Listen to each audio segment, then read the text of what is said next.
Hello viewers, நாம் இன்னைக்கு பார்க்க போகிறது சொர்க்கவாசல் படத்தை பற்றி தான். இந்த படம் ஓப்பனிங்கில் 1969 நடந்த சம்பவத்தை பற்றி தான் காமிக்கிறாங்க. ஜெயிலுக்குள்ள ஒவ்வொரு கைதியும் மாற்றி மாற்றி அடிச்சுக்கிட்டு சாவர நிலைமையில் ஆயிட்டாங்க. அந்த சண்டையில் 45 பேர் இறந்துடுறாங்க உள்ளேயே, ஜெயிலுக்குள்ளேயே. இந்தியன் பிரிசன் ஹிஸ்டரியிலேயே அதே நேரத்தில் ஒரு 65க்கு மேற்பட்ட கைதிகள்லாம் இருக்கிறாங்கல்ல, அவங்கெல்லாம் எஸ்கேப் ஆகிடுறாங்க. கைதிகளை தடுக்கிறதுக்கு போலீஸ்காரங்க வந்தால் போலீஸ்காரங்களே அந்த கைதிங்க அடிக்க ஆரம்பிச்சிடுறாங்க. இதெல்லாம் நடந்து ஒரு 5 மாதம் கழித்து இந்த ஃபைலை ஓப்பன் பண்ணி இதுக்கெல்லாம் யார் காரணம் அப்படின்னு தண்டனை வாங்கி கொடுக்குறேன்னு இவர் வராரு. இப்படி ஒரு சம்பவம் நடந்ததில்லை. இதுக்கெல்லாம் சம்பந்தமான கட்டப்பொம்மன் அப்படிங்கிற போலீஸ்காரர் தான் முதல்ல விசாரிப்பார். அவருக்கு அடுத்து ஹீரோயினி, அப்புறம் நிறைய பேர், டாக்டர்லேருந்து எல்லா பேரையும் விசாரிப்பாங்க. கடைசியாக என்னதான் நடந்தது அப்படின்ட்டு நம்ம ஹீரோவை வந்து சொல்ல ஆரம்பிப்பார். ஹீரோ சண்முகம் அப்படிங்கிறவரை கொலை பண்ணிட்டாரு அப்படின்னு சொல்லிட்டு உள்ளே போட்டுருவாங்க ஜெயிலுக்குள்ள. நம்ம ஹீரோடைய பேர் என்னன்னு பார்த்தீங்கன்னா பார்த்திபன். பார்த்திபனுக்கு என்ன வேலைன்னு பார்த்தீங்கன்னா ஒரு தள்ளுவண்டி கடை வச்சிருக்காரு. இவரும் அவங்க அம்மாவும் தான் பார்த்துக்கிறாங்க. அந்த சமயத்தில் கடையை பெருசாக டெவலப் பண்ணலாம் அப்படின்னு சண்முகம் அப்படிங்கிறவரை போய் லோனுக்காண்டி பார்ப்பாரு. சிகா அப்படிங்கிற கும்பல் நம்ம ஹீரோவை சிக்க வச்சிரும். நரகத்தில் இருக்கிற எல்லாருக்கும் நம்ம ஹீரோ உள்ளே வரும்போதே நீ சிகாவோட ஆளு தானே, உள்ளப்பா அப்படின்னு எல்லா போலீஸ்காரங்க சொல்ல, எனக்கு சிகானே யாருன்னே தெரியாதுங்க, சத்தியமாக சொல்கிறேன் அப்படின்னு சொல்லுவார். சிகா அந்த கருப்பு ட்ரெஸ் போட்டு உட்காந்துருக்காருல, இவர் தான் அந்த சிகா. இவருக்கு நல்லதெல்லாம் சொல்கிற ஒரு கடவுள் மாதிரி இந்த வெளிநாட்டுக்காரர் தான் சொல்லுவார். அவருடைய போதனைகள்லாம் கேட்டு அவருடைய வழியில் நல்லதெல்லாம் பண்ண ஆரம்பிப்பார். அவங்க அதை கண்டுபிடிக்காமையா இருப்பாங்க. அந்த சிகாவை நம்ம பார்த்தே ஆகணும், நல்லா இருந்த நம்ம வாழ்க்கையை இப்படி ஜெயிலுக்குள்ளே மாற்றிட்டாரு அப்படின்னு சொல்லிட்டு அவரை பார்க்க ட்ரை பண்ணுவார். ஆனால் அவர் வேற பிளாக்ல இருப்பார். அதான் வந்து பார்த்தீங்கன்னா ஜெயிலுக்குள்ளே சண்டை போட்டியெல்லாம் வைப்பாங்க. அந்த இடத்துக்கு நம்ம ஹீரோ வாண்டடாக போய் மாட்டிக்குவார். சிகா இருக்கார்ல, அவருடைய ரைட்டு ஹேண்ட் யாருன்னு பார்த்தீங்கன்னா இந்த மணி தான். அவர் தான் உள்ள எல்லாத்துக்கூடையும் சண்டையெல்லாம் போட்டுக்கிட்டு இருப்பாரு. அந்த சமயத்தில் நம்ம ஹீரோவை அந்த கூட்டத்து நடுவில் தள்ளி விட்டுறாங்க மணிக்கிட்ட. நம்ம ஹீரோ மணியை அடித்தோடனே சுற்றி இருக்கிற எல்லா பேரும் நம்ம ஹீரோவை அடிக்க வந்துடுவாங்க. அந்த சண்டையில் நம்ம ஹீரோவை ஆஸ்பத்திரியில் சேர்க்க யார் யார் உள்ள சண்டை போறா அப்படின்னு பார்த்தீங்கன்னா மணிங்கிறவனும் அவங்க கூட நிறைய பேர் இருக்கிறாங்க. அவங்களும் இந்த சண்டைக்கெல்லாம் காரணம் இந்த சிகா தான் அப்படின்னு சொல்லிட்டு அங்கே ஒரு போலீஸ்கார் புதுசாக வராரு. இனிமேல் ஜெயிலுக்குள்ள யாரும் ரவுடிஸை பண்ணக்கூடாதுன்னு ஒரு ரூல்ஸை போடுறாரு. ஜெயில்னா போலீஸ் கண்ட்ரோல்ல தான் இருக்கணும். இந்த எஸ்பி பார்த்தீங்கன்னா பீகார்லேருந்து இங்கே டிரான்ஸ்ஃபர் ஆகி வந்திருப்பாரு. இவருக்கு யாரையாவது பிடிக்கல அப்படின்னு நினைச்சா அவங்கள அடின்னு அடிச்சு வெளுத்துருவாரு. உள்ள ஜெயிலில் சிகாவோட சாம்ராஜ்யம் கிடையாது. யாராவது அவங்களுடைய சாம்ராஜ்யம் தொடங்கணும்னு நினைச்சா அது நான் இருக்கிற வரைக்கும் முடியாதுன்னு சொல்லிடுறாரு எஸ்பி. தனியா ஒரு சாம்ராஜ்யம் வச்சு நடத்தக்கூடாது. இருந்தாலும் ஜெயிலுக்குள்ள எல்லாத்துக்கும் வார்னிங் கொடுத்தாலும் சிகா மேல ஒரு கண்ணு எஸ்பி வச்சுக்கிறாரு. இதுக்கு முன்னாடி டியூட்டில பீகார்ல இருந்தாரு ஜெயில. இதுக்கப்புறம் தமிழ்நாட்டுக்கு வந்திருக்கிறாரு. பாக்கெட் சப்ளை பண்றது யார் யார் அப்படின்னு சொல்லிட்டு எல்லா பிளாக்லையும் செக் பண்றப்ப சிகாவோட பிளாக்லையும் செக் பண்றாரு.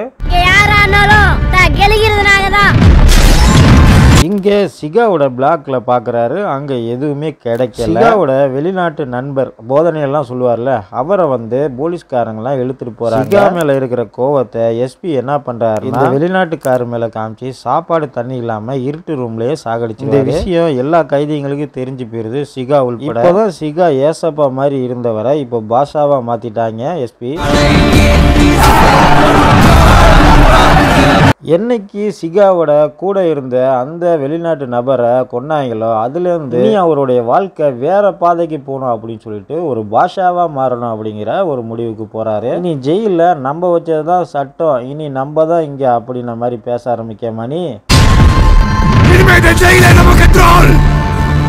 ஜெயிலுக்குள்ள போலீஸ் யாருன்னு போலீஸ்காருக்கே தெரியல. எஸ்பியால சிகா பாத்தீங்கன்னா அங்க உள்ள சட்டத்தை வந்து கையில எடுத்துக்கிறாரு. சிகா அவருக்கு ஒரு ரூலே இல்ல, அவுட் ஆஃப் ரூல் தான் அப்படிங்கிற மாதிரி எஸ்பிக்கு எதிராக இருக்கிறாரு. நம்ம ஹீரோவி இந்த பிரச்சனைக்குள்ள எஸ்பி கொண்டு வருவாரு. ஹீரோ உள்ள வரும்போது சிகான்னு வார்த்தையை கூட சொல்லாதான்னு சொல்லி வார்னிங் பண்ணி அனுப்பியிருப்பார் இந்த போலீஸ்காரர். சிகாவுக்கு கோவம் வந்து போலீஸ்காரங்களே அடிக்க போயிடுவாரு. கூட இருந்த நண்பர் வெளிநாட்டுக்காரர் இருக்கார்ல, அவர் இறந்ததுலேருந்து இந்த பிரச்சனை ஒரு சைடு போக நம்ம ஹீரோவை கிச்சன் பிளாக்ல வந்து போட்டுருவாங்க. அப்ப அவருக்கு சில பேரால சில தொந்தரவுகள்லாம் ஏற்படும். அவன் போலீஸா யார் என்ன பண்ணாலும் சகிச்சுட்டு தான் போகணும்ல. அப்பதான் நம்ம ஹீரோவுக்கு வீட்டோட ஞாபகங்கள்லாம் வந்து போகும். ஜெயிலுக்குள்ள ஒரு திருநங்கை வந்து நம்ம ஹீரோ கூட இருப்பாங்க. அவங்க கிட்ட தான் எல்லாத்தையும் ஷேர் பண்ணுவாங்க. அப்பதான் ஹீரோவை பார்த்து நல்லவரா கெட்டவரான்னு தெரியல எஸ்பி ஹீரோவுடைய வீட்டுக்கே கூட்டு போய் அவருடைய காதலி அம்மாவெல்லாம் பார்த்தோன்னே அழ ஆரம்பிச்சிடறாரு. நம்ம ஹீரோ இந்த ஜெயிலேருந்து போனோம்னா ஒரே ஒரு ஆப்ஷன் மட்டும்தான் இருக்குன்னு எஸ்பி சொல்ல, என்னுடைய காதலி என்னுடைய அம்மாவை பார்க்கணும்னா நான் என்ன வேணாலும் பண்ணுவேன் அப்படிங்கிற மாதிரி கதையை எடுத்துட்டு போக, அப்பதான் எஸ்பி சிகாவோட சாப்பாட்டில் கலக்கிற சில பேதி மாத்திரை பவுடரை சாப்பாட்டில் கலக்க வச்சிருப்பாரு.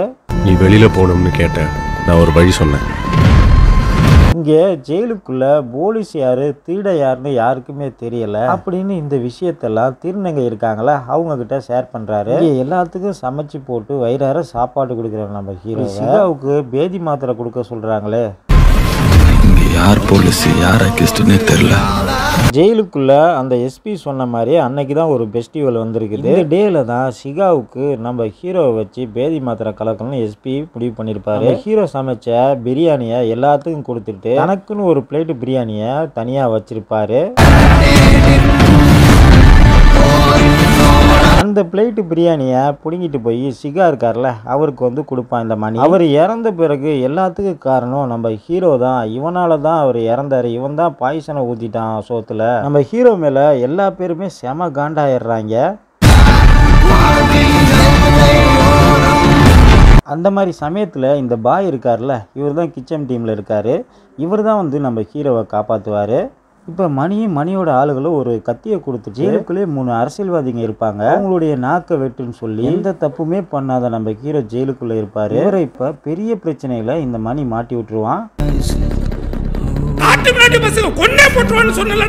அன்னைக்கு தான் நம்ம ஹீரோவை ஜாமீனில் அவங்க அம்மா எடுக்க வந்திருப்பாங்க. சரி வெளியில் போகலான்னு நினைக்கிறப்ப உள்ளுக்குள்ள எல்லா ரவுடிங்களும் ஒன்று சேர்ந்துக்கிட்டு அவங்க ஒரு ரூல்ஸ் பேசிக்கிட்டு அவங்க அடிச்சுக்க ஆரம்பிச்சிடுறாங்க. நம்ம ஹீரோவை சுற்றி பார்த்தீங்கன்னா வெறும் கலவர பூமி அப்படிங்கிற மாதிரி எல்லா ஒரே சண்டையாக இருக்குது. நம்ம ஹீரோவையும் வெளுன்னு வெளுத்துறாங்க. இதுக்கெல்லாம் காரணமான இந்த எஸ்பி தான் அப்படின்னு சொல்லிட்டு நம்ம ஹீரோ அவரை கொன்றுறாரு. இருந்து இன்னைக்கு உயிர் தப்பிச்சா போதும் அப்படிங்கிற நிலைமையில ஆயிட்டாரு.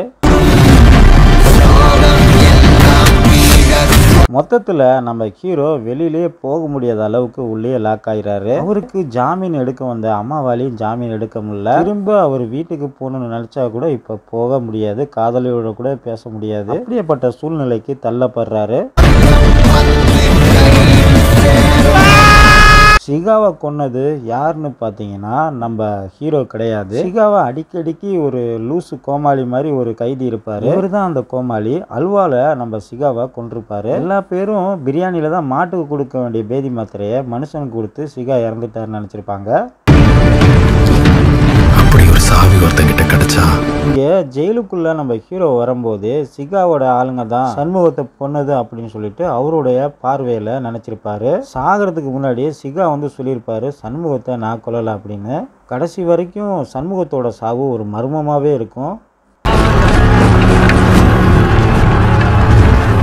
இந்த ஜெயிலுக்குள்ள என்னென்ன அசம்பாவிதம் எப்படியெல்லாம் நடந்தது, 45 பேர் இறந்துருக்காங்க. அது மட்டும் இல்லாமல் 60க்கும் மேற்பட்ட கைதிங்கெல்லாம் தப்பிச்சிருக்காங்க. ஹீரோவுடைய வாக்கு மூலமும் கடைசியாக இந்த கட்டபொம்மன் இருக்கார்ல அவருடைய வாக்கு மூலமும் கேட்டுட்டு இந்த ஃபைலை அதோட க்ளோஸ் பண்ணுறாங்க. இந்த வீடியோ பிடிச்சிருந்தா இந்த வீடியோக்கு ஒரு லைக்கை போட்டுருங்க. நம்ம சேனலையும் சப்ஸ்கிரைப் பண்ணிருங்க. உங்களுடைய ஃப்ரெண்டுங்களுக்கு இந்த வீடியோவை ஷேர் பண்ணுங்க.